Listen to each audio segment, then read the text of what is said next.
மகாத்மா காந்தி தேசிய ஊரக வேலை உறுதி திட்டத்தின் பெயரை மாற்றிய மத்திய அரசை கண்டித்து காங்கிரஸ் கமிட்டி சார்பாக ஒருநாள் உண்ணாவிரத அறவழி போராட்டம் 250க்கும் மேற்பட்ட காங்கிரஸ் கட்சியினர் பங்கேற்பு.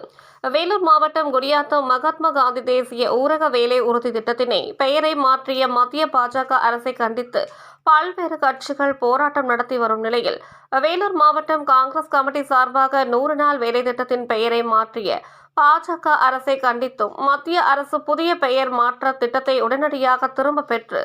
மகாத்மா காந்தி பெயரிலான 100 நாள் வேலை திட்டத்தை அதன் அம்சங்களை மாறாமல் தொடர்ந்து செயல்படுத்த வேண்டும் என வலியுறுத்தி ஒரு நாள் உண்ணாவிரத அறவழி போராட்டம் குடியாத்தம் புதிய பேருந்தும் நிலையம் அருகே நடைபெற்றது.